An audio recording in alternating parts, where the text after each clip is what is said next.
something hit my inbox this week when I went to check my email, which I don't have to check, but something landed in my inbox that I haven't been able to stop thinking about. So the Economist, and if you don't know them, they are a very respected publication. They're a global publication, but they're not exactly a dramatic publication. And what do you think about the lake behind me, the dam behind me? It's windy today, so I got my mic in. I'm going to try and speak up. So raise your hand if you can't hear me. But I had this article hit my inbox from The Economist, and it's a pretty boring publication. Like, it's a very well-respected publication, but it's pretty boring. Like, they're not a dramatic publication. But the story, the title of the story, you ready for this? And I've got some notes here. The title of the story was Prepare for the AI Jobs Apocalypse. And I thought, okay, if the Economist is using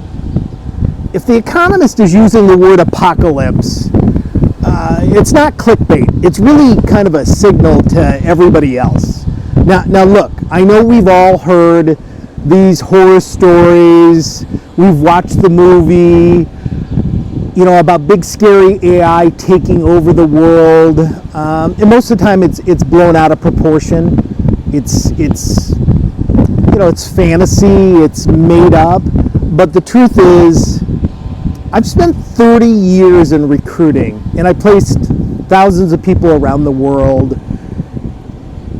But when I look at AI and what's happening right now, and the money, who's spending the money, how much money they're spending, this feels different. This is much different. This is a different time. So today I wanted to walk through, and I may just sit by this shade. It's very hot. I'm here in Michigan, finally got a day we can be outside. But I thought I'd give you some good background. It is very noisy. They're working construction here, so I'm going to try and speak up.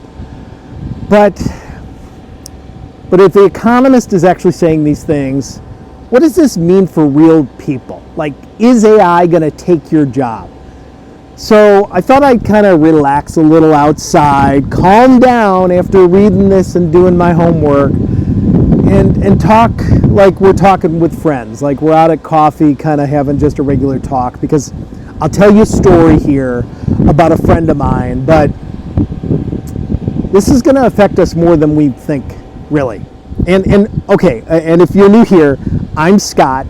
I do these walk and talk videos where I talk about money, things that are going around, work, current topics, whatever, nothing fancy. But if you're interested, hit subscribe. If this is your kind of thing, drop a comment. If AI is a topic you want me to cover more, if jobs are a topic, if the economy, whatever you want to talk about, drop a comment, whether you like this or don't like this. We can agree to disagree. But I want to really hear what more people outside of my circle are thinking about, are talking about. So drop a comment on what you're experiencing. So here's what struck me about this piece this week. The fact that they're actually starting to acknowledge the other side of this issue. The point that they're making about the labor markets. I mean, labor markets change, okay? I've been in recruiting for a long time. Labor markets change. They go up and they go down. They're constantly, inconsistently changing. We've been through all these disruptions before, but today's technology it's different. And I think it's going to affect employment, people, at rates that we're not talking about. And the truth is, The Economist says that markets change, economies change, technology disrupts, but these numbers are something that we really need to talk about, and history is something that we need to talk about. But when they say And I think the Economist article was pretty honest. For a publication like this that's pretty boring, to go out on a limb and use the word apocalypse is not common for them. And let me just say and it's super windy, so let me speak up. Let me paraphrase kind of what they were saying, and I've got my notes. That history isn't always a good guide to the future. But given how fast AI is improving right now, it would be quite rash to dismiss fears that are going around. And if the Economist is saying these things, wow, things might be different. I mean, really, this might be a different world that we're entering. Like, this might be a different time. So here's the part that really got me talking about this.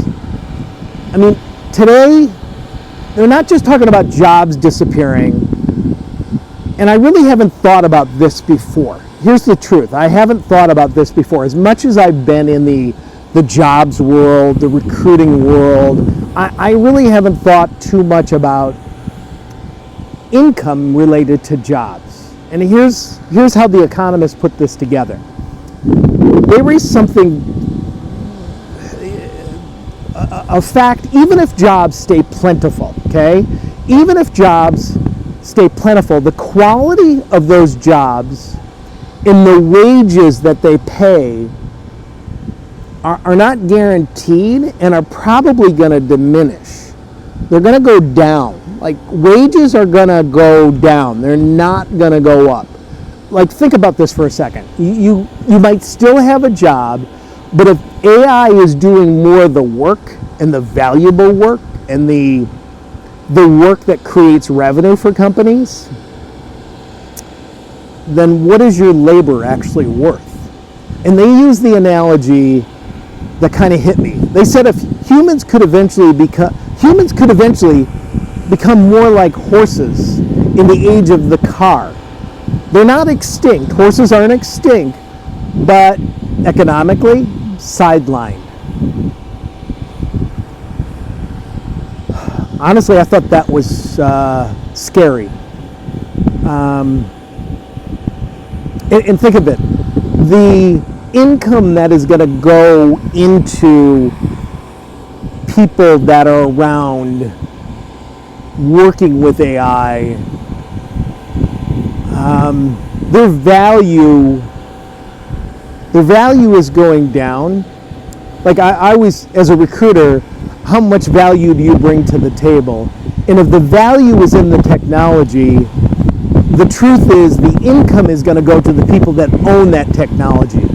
So the people that own the AI, people that execute using AI, that's where the value is. It's not going to be in the labor. Think of labor in a third world country as something that is a necessity, but it's not the most valuable part of that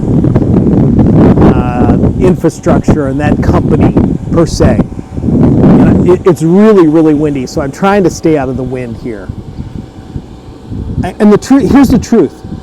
Money really confirms this. If you look at the investment side of this, for me it kind of removes any doubt. The truth is, this is moving faster than any new technology, any new disruption that's ever taken place in the history of my short-term history in the business world. And there's a project that we've probably heard of out there called Stratos. Stratos just got approved in Utah. It's a massive AI data center that, and this floors me every time I think about this, but it's 40,000 acres. 40,000 acres in size. Like, that's huge. I mean, that's bigger than Washington, D.C. That's bigger than New York City. And I had to look this up.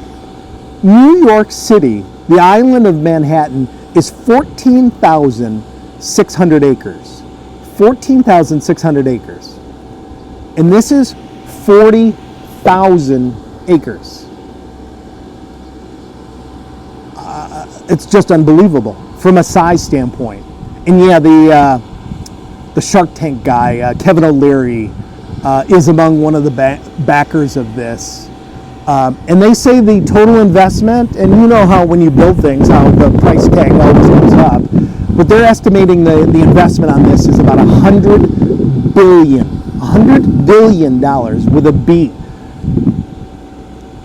And it would consume as much electricity as the entire state of Utah. And that's the one thing that's slowing this down, is they can't figure out how to get enough electricity, how to build power into this. That's their biggest hiccup right now. But it would consume as much electricity as the entire state of Utah does. So that's their problem for not building it yesterday. But here's the truth. You don't build that type of infrastructure on a trend. This isn't like Gangnam style dance. This isn't gonna come and go. This is a huge investment. This shows you that things are fundamentally changing. Like the world is fundamentally changing. And here's my story. I want to share something that's kind of been rattling around in my head a bit. I was talking to a friend of mine recently, a really smart guy, good career, and I just casually asked him in passing, hey, how is AI affecting your job? And is it affecting your job at all? And I know, being in the recruiting industry, that AI is affecting companies, industries, jobs. And he really looked at me, and this is a smart guy. He's much smarter than I am. He looked at me and said, nope, it doesn't, it hasn't affected it, it won't affect it, it's not going to have any impact. And I didn't push back with him at the moment. I didn't argue with him, but I've been thinking about that discussion. And one thing that I have learned, and I learned this early in my recruiting career, that people are a company's biggest expense. Yeah, you as an employee are your company's biggest expense. Think about it, your salary, your benefits, your health care, your insurance, your vacation days, your sick days, your days off, whatever it is. And companies know what it costs them to make something, or what it costs them to do something. They know their profit down to the dollar. They know your wage. They know what you cost them, because you're a cost. And think about this, and it's getting windier. Just think about this. So when something comes along that really can take a meaningful chunk of the work that you do and I do, and it can do it for less money, and it can do it faster, and it can do it around the clock, 24/7.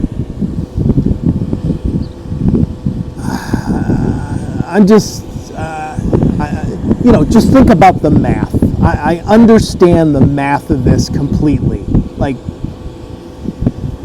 we can be replaced. We're all replaceable. And if AI could be that tool to help replace us or change things significantly.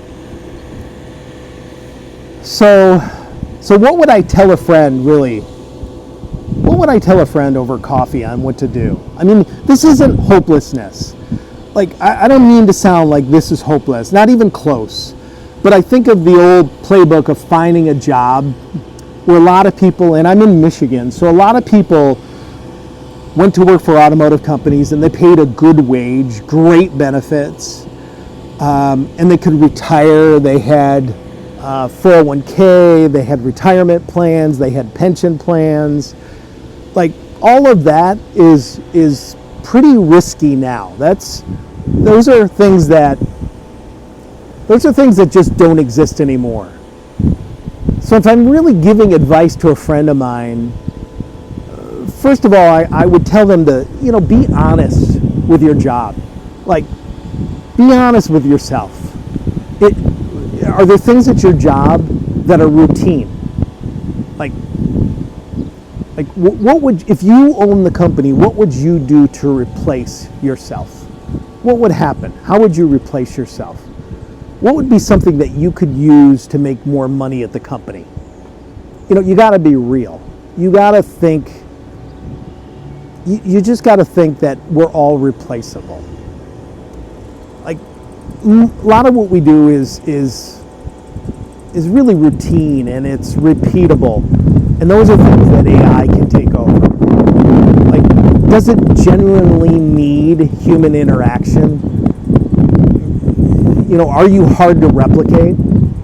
Like, think about that. And if you are, like, think about this. What can you do better as an employee that would make your company more money? Don't wait for them. Don't wait for them to come to you. How could you make the company more money? Remember, you're there to make the company money. You're there to generate revenue, no matter what your role is. And secondly, so reality is number one, and then helping your company make more money. Because if you're invaluable, if you're a valuable employee, wow, it's getting windy.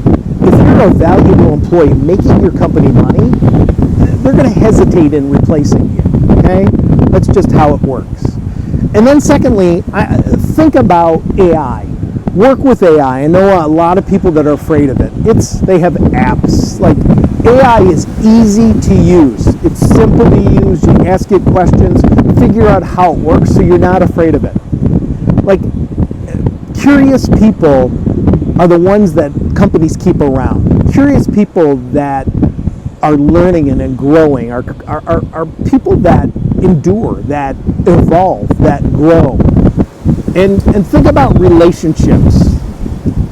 As a recruiter, my job has been finding people jobs, okay? I have relationships with companies, with individuals, with organizations. It's about relationships and making relationships that I need today and I could use later on, that I can help other people getting jobs. You can do the same thing.